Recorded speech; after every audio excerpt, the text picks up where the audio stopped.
I just turned 18, I was down $30,000. I was still skinny despite putting in a year into the gym, and I had absolutely zero dating life. But by being consistent, my situation completely flipped. And by 22, I've built over $200,000 in liquid assets with no debt, and that number keeps on going up every year at a faster rate because now I am earning six figures through a fulfilling career and a side business that's very much aligned with my passion of mentoring and self improvement. But it's not just money. Aside from that, I graduated at the top percentile of my engineering class by really improving my learning capacity and ability. I transformed my skinny fat physique by first losing fat and dieting down, then bulking up and putting on 40 pounds and gaining a lot of strength in that time, a lot of muscle, and really improving my looks and confidence, which bled into so many parts of my life, like my dating life, where I went from zero romantic relationships to consistently going out with girls that I attracted in person or through online dating apps, which then led me to having an abundance mindset and finding somebody that I genuinely find very high quality. All of that I did while maintaining a very tight knit circle of friends that I'd known for over 10 years and building my own strong interpersonal skills, which gave me tons of adventures through my life, a lot of opportunities, fun memories, and getting invited to and planning a lot of social events like frequently traveling. And recently, I just spent over a month in traveling Europe, and this year I still have trips planned. And so I know in that whole process, I threw a lot at you, but I'm telling you, this video is not about bragging. There are tons of people that have done way more than me with way less. And that's kind of why I'm sharing this. I want to show you what's actually possible when you have the right mindset and you just take consistent action. And I'm going to be putting in real proof of everything I claim to show you that, it really is possible. And it's genuinely not as difficult as it's made out to seem if you just remove all the distractions and you have the right mindset. So I'm going to go over each of the accomplishments and tell you what I actually had to do to achieve it. But I want to start with actually the accomplishment of having the right mindset and following the right systems, which in itself, in my opinion, is a huge accomplishment because a lot of the accomplishments I mentioned before started because of the mindset that I had developed over the years. And that really improved my mental health, which is kind of where everything starts. And for me, developing a long term outlook and starting early in this whole self improvement thing really gave me the room to fail, grow, and then eventually succeed in a lot of things without feeling left behind because I always had this mentality that I had to look at the bigger picture through my whole life. And the thought process of this was very simple. It was just to make my future self proud, right? This ideology built tons of confidence for me. It gave me a sense of direction and it gave me a reason to keep pushing even when the results weren't immediate, which a lot of the time they won't happen. In fact, you'll probably be hit by a lot of setbacks. And this whole thing, when things didn't go my way, whether it was my fault or not, I learned how to actually lean into adversity instead of avoiding it because I genuinely started seeing bad things like pain, betrayal, failure, setbacks, whatever, as valuable things. You can just use those things and turn them into fuel, it could be against the people that didn't believe in you or the ideas that didn't work for you. In a weird way, that shift alone made me a lot happier, more grounded, and much more resilient because I enjoyed the highs, but I also embraced the lows. And I created systems to kind of gamify this whole process, which ensured that I had a lot of accountability and motivation. Now, this whole thing is a lot more than just the mentality that you go in with, though I do think it's a super important part. So I'm going to go into each accomplishment now and the actions that I took to actually achieve them. I'll also probably link some videos that you can watch where if you want to learn more about a specific one, you can go to that. We'll start with my biggest goal, which has always been money and finances. Because of how I was brought up, I realized really early on the importance of money. And think about it, anything you want to achieve in life, money will help you achieve that. I achieved $200,000 in liquid assets at the age of 22, and a lot of that was done through maxing out my tax advantage accounts, which means that the money that I do make from here, when it's time to sell the stock, a lot of the gains, I actually just receive them without having to pay much tax on them. This is spread across multiple accounts, but I'll show proof of what I safely can with some screenshots. Now, this didn't happen overnight. I've always had this long-term mindset for money, and it took years of just smart saving, not spending on things that I didn't need, and then investing, which was easy for me because I treated a lot of this net worth and this money situation as kind of like a game where if I didn't, spend where I didn't need to, and if I continued to work a little bit more, a couple more hours here and there, I'd be increasing that number. And a lot of apps these days do help you gamify it. So it's a lot easier to do it when you think about this like a video game almost. Now, most of the actual money didn't come from investing, it came from income. A lot of people forget you need income before you can even start thinking about investing. And first, what you need to invest your money in is skills that'll help you get paid more. So for me, a lot of that money initially came from just working jobs like at a grocery store, then moving on to construction because it paid a little bit more and was outside, and also a little bit of help from my parents because I needed the money to pay for education. And the money that I didn't use towards things like university, I would just put it into an investment account. I really barely spent it because I had to put my money towards things that would increase my earning potential, like a car, and then the rest of it just went into investments, right?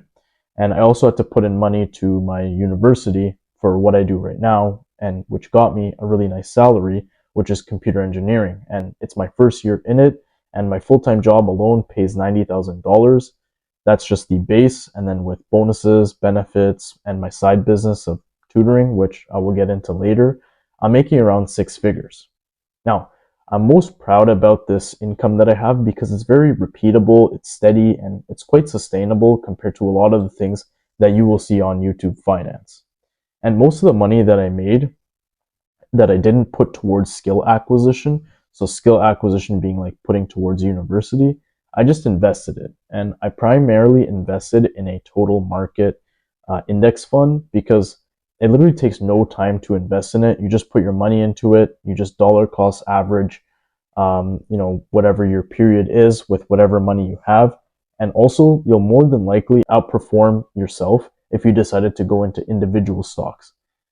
This is, very known through tons of studies and even my own bad experiences that putting money into these hyped up stocks, some of which might actually just lose you money and go bankrupt, is not the way to go, right? You save a lot of time and you save a lot of money because what happens is once you have that cushion of, this investment or just a lot of money, you're able to go risk on and you're able to go into ventures like business or starting a new career, anything that could, again, increase your earning potential.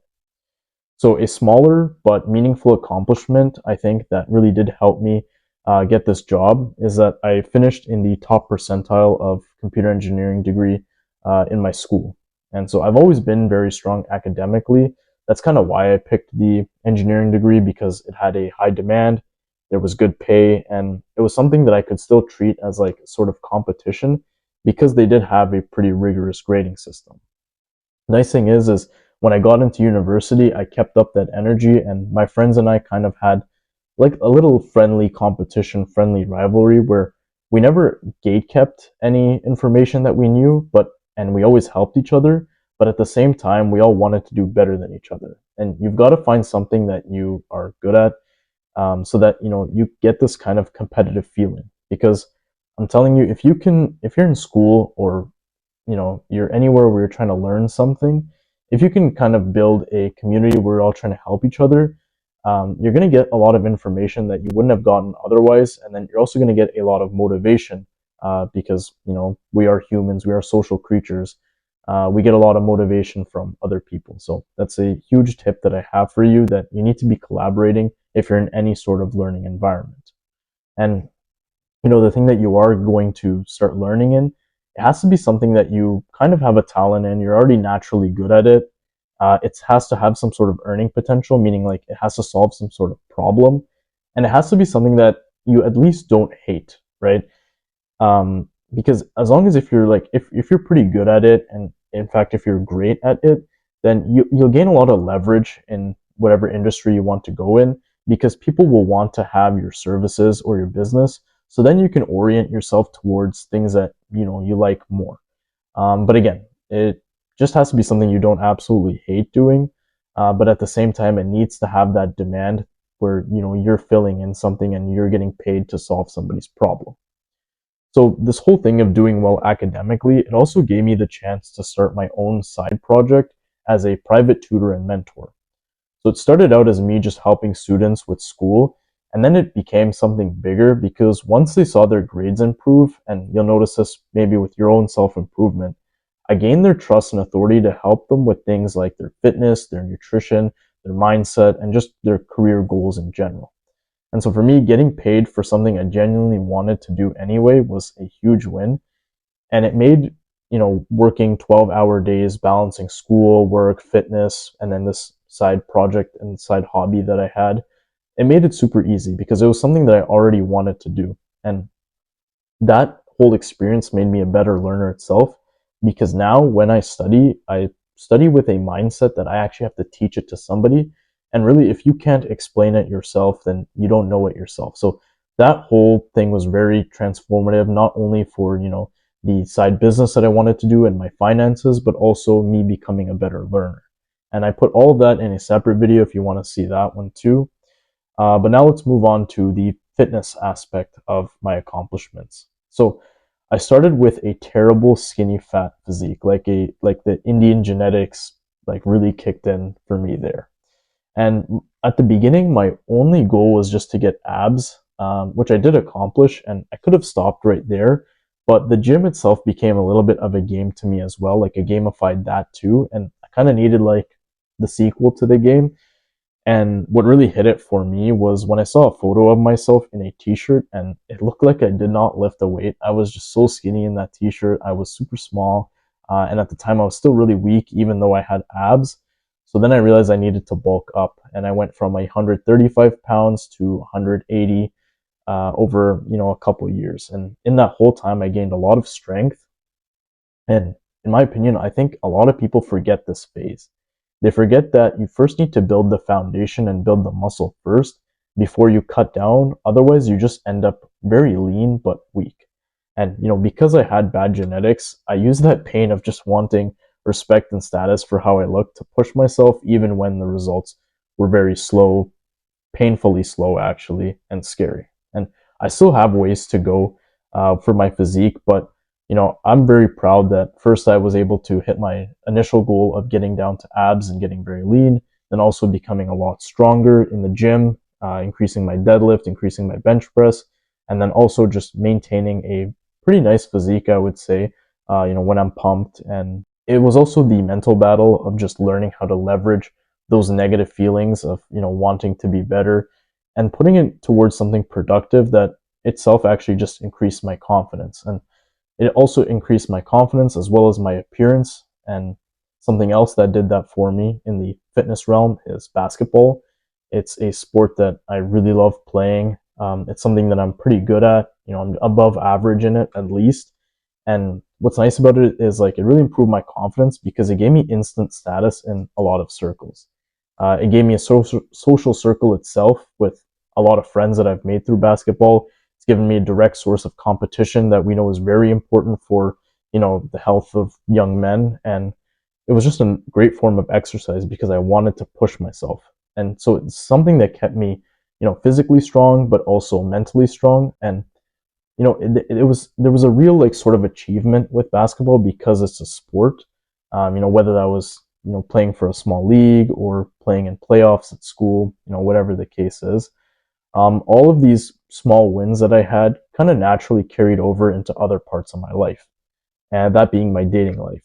This was probably the accomplishment that I had the least hope for because, I had been trying for so long. I feel like I tried all the things of, improving my looks, improving my finances, being more social, and still like nothing was really coming out of it.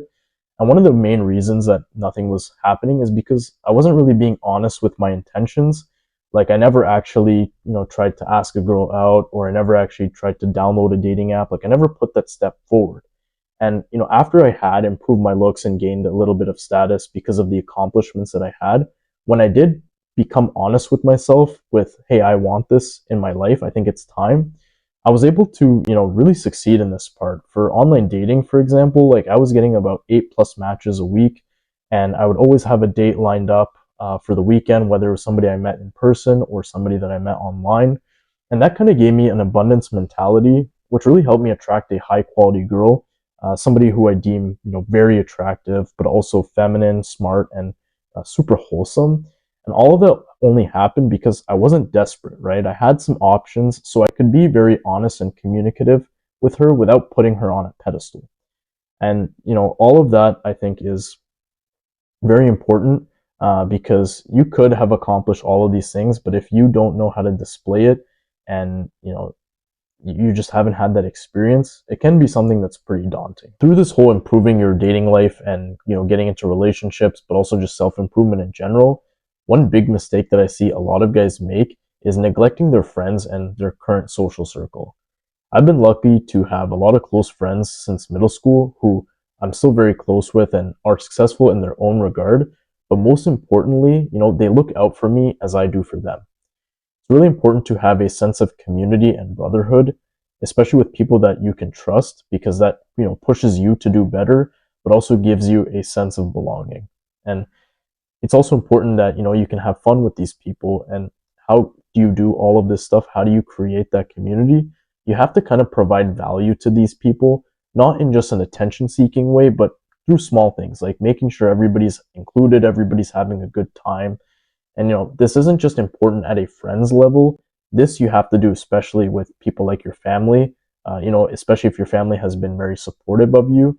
But even people like your coworkers, your strangers that you meet, because it costs you absolutely nothing to give value to them, but it can also just lead to massive benefit for you in any domain. Like maybe they could give you a job, maybe they could take you out on a trip, or include you into something like let you join a sports league or something like that. Me personally, I've kept a very strong bond with my family because, I really try and take care of them.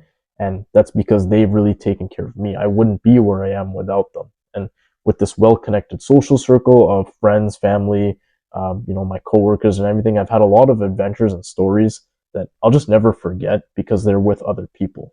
A lot of guys isolate themselves with this, excuse of like hustle culture, but I really made it a point to do the uncomfortable thing. And for me, that was actually, traveling with other people. I've gained so many stories and multiple different perspectives from it. I recently traveled to Europe for a month, and it was a very different experience than what I'm used to. And there was a lot of growth in my mentality there. Coming up, I have like a small cottage trip. I've never done that. I'm going to a few different states like New Orleans. I'm going to India again because it's been a long time. I'm going to Mexico the next year because I kind of want a chill vacation. So, when you're traveling, you're really putting yourself in a bunch of different situations where a lot of things can go wrong. But again, this whole part of this video is that you have to put yourself in these situations where something could also go right. So hopefully this video didn't come off as me bragging and you actually got something out of it. If you do want to learn more about a specific topic that I talked about, you could probably check out my channel. I probably have it done. And if not, just drop a comment below.